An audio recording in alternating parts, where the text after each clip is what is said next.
నమస్కారం. భారతీయ ఆర్థిక వార్తలు 14 జులై సాయంత్రం 6 గంటల వార్తా సంచికలోకి స్వాగతం. ఈ వార్తా సంచికను మీకు అందిస్తున్నది మేఘన. తాజా వార్తలు వినండి. సెన్సెక్స్ 77,054.94, 561 PTS, 0.72% తగ్గింది. అత్యధిక లాభం భారతీ ఎయిర్టెల్ 1.82% పెరిగింది. అత్యధిక నష్టం HCL టెక్ 4.46% తగ్గింది. నిఫ్టీ 50 నేడు 24,052.05 0.66% వద్ద ఉంది. -0.66% తగ్గింది. NSE యొక్క అగ్ర 50 కంపెనీలను ట్రాక్ చేస్తుంది. క్రూడ్ పెరుగుదలతో సెన్సెక్స్, నిఫ్టీ పతనం. సెన్సెక్స్ 77,054.94 వద్ద 0.72% తగ్గి క్లోజ్ అయింది. నిఫ్టీ 24,052.05 వద్ద 0.66% పడిపోయింది. క్రూడ్ పెరుగుదలతో సెన్సెక్స్, నిఫ్టీ పతనం. క్రూడ్ ఆయిల్ $80 మరియు 95 సెంట్లు పర్ బ్యారెల్ వద్ద 3.60% పెరిగి మార్కెట్లను నిరాశకు గురిచేసింది. ఇరాన్పై అమెరికా దాడులు, హార్ముజ్ సంక్షోభం. అమెరికా వరుసగా మూడో రాత్రి ఇరాన్పై దాడులు చేసింది. UAE టాంకర్ దాడులను ఖండించింది. ఇరాన్పై అమెరికా దాడులు, హార్ముజ్ సంక్షోభం. హార్ముజ్ జలసంధిపై ఉద్రిక్తతలు చమురుకు మించి అన్ని సరుకుల సరఫరాను ప్రభావితం చేస్తాయని బ్లూంబర్గ్ హెచ్చరించింది. రూపాయి డాలర్కు 96 దాటి నెల కనిష్టానికి పడిపోయింది. భారత రూపాయి 96.19 వద్ద 0.91% బలహీనపడి నెల కనిష్టానికి చేరింది. రూపాయి డాలర్కు 96 దాటి నెల కనిష్టానికి పడిపోయింది. పెరిగిన క్రూడ్ ధరలు మరియు పశ్చిమ ఆసియా. రూపాయి డాలర్కు 96 దాటి నెల కనిష్టానికి పడిపోయింది. ఉద్రిక్తతల కారణంగా రూపాయి నష్టాన్ని పరిమితం చేయేందుకు RBI జోక్యం చేసుకున్నట్లు తెలుస్తోంది. టోకు ద్రవ్యోల్బణం 10% దరిదాపులకు. రిటైల్ CPI లక్ష్యం దాటింది. జూన్లో టోకు ధరల ద్రవ్యోల్బణం 9.87%కి పెరిగింది. రిటైల్ CPI 4.38%కి చేరి RBI లక్ష్యాన్ని దాటింది. టోకు ద్రవ్యోల్బణం 10% దరిదాపులకు. రిటైల్ CPI లక్ష్యం దాటింది. అసమాన వర్షపాతం ఆహార ధరలపై మరింత ఒత్తిడి. టోకు ద్రవ్యోల్బణం 10% దరిదాపులకు. రిటైల్ CPI లక్ష్యం దాటింది. తీసుకొచ్చే ప్రమాదం ఉందని నిపుణులు హెచ్చరించారు. HCL టెక్ అతిపెద్ద నష్టం. ఎయిర్టెల్, సన్ ఫార్మా లాభపడ్డాయి. HCL టెక్ 4.46% పతనంతో ₹1166 మరియు 70 వద్ద క్లోజ్ అయి ఇండెక్స్లో అతిపెద్ద నష్టదాయక స్టాక్గా నిలిచింది. HCL టెక్ అతిపెద్ద నష్టం. ఎయిర్టెల్, సన్ ఫార్మా లాభపడ్డాయి. భారతి ఎయిర్టెల్ 1.82% లాభంతో ₹1936 మరియు 50. HCL టెక్ అతిపెద్ద నష్టం. ఎయిర్టెల్, సన్ ఫార్మా లాభపడ్డాయి. వద్ద సన్ ఫార్మా 1.10% లాభంతో $1942 మరియు 60 వద్ద క్లోజ్ అయ్యాయి. గోల్డ్ $4,000 పైన నిలిచింది. సిల్వర్ కూడా పెరిగింది. పశ్చిమ ఆసియా ఉద్రిక్తతల నేపథ్యంలో గోల్డ్ $4,000 పైన నిలిచింది. సిల్వర్ కూడా పెరిగింది.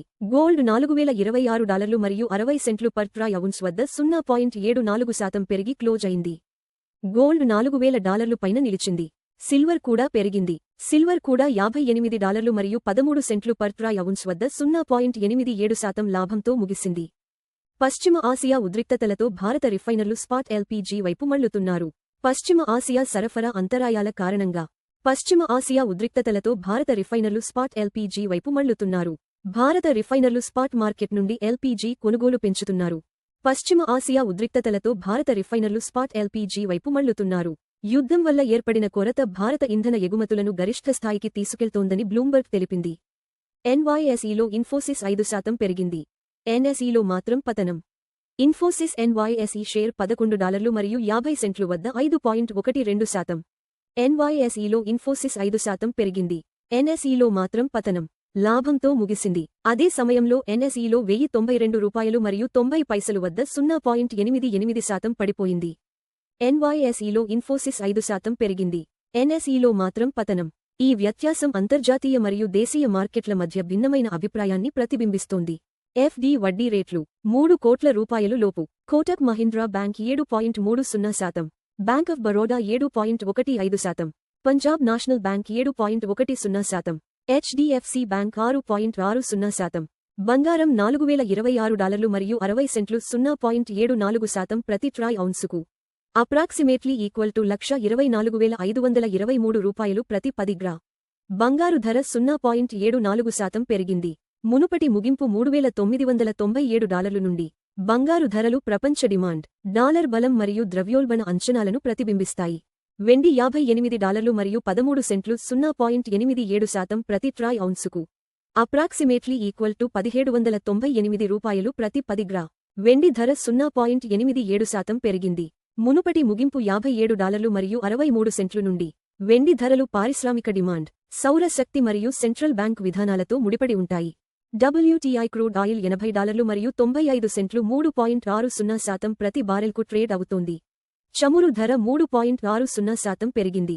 మునుపటి ముగింపు $78 మరియు 14 సెంట్లు నుండి. చమురు ధరలు ఇంధన వ్యయాలు, ద్రవ్యోల్బణం మరియు భారతీయ రూపాయిని గణనీయంగా ప్రభావితం చేస్తాయి. $1.96.19 వద్ద భారతీయ రూపాయికి వ్యాపారమవుతోంది. రూపాయి 0.91% బలహీనపడింది. మునుపటి ముగింపు $95 మరియు 32 పైసలు నుండి. బలహీనమైన రూపాయి దిగుమతి వ్యయాలను పెంచుతుంది. అయితే ఐటీ మరియు ఫార్మా ఎగుమతిదారులకు ప్రయోజనం చేకూరుస్తుంది. ఎల్పీజీ సిలిండర్ ధరలు, ప్రధాన నగరాలు. చెన్నై $957 మరియు 50 పైసలు, 3106 రూపాయలు. బెంగళూరు $944 మరియు 50 పైసలు, 3021 రూపాయలు. హైదరాబాద్ $994, 3191 రూపాయలు.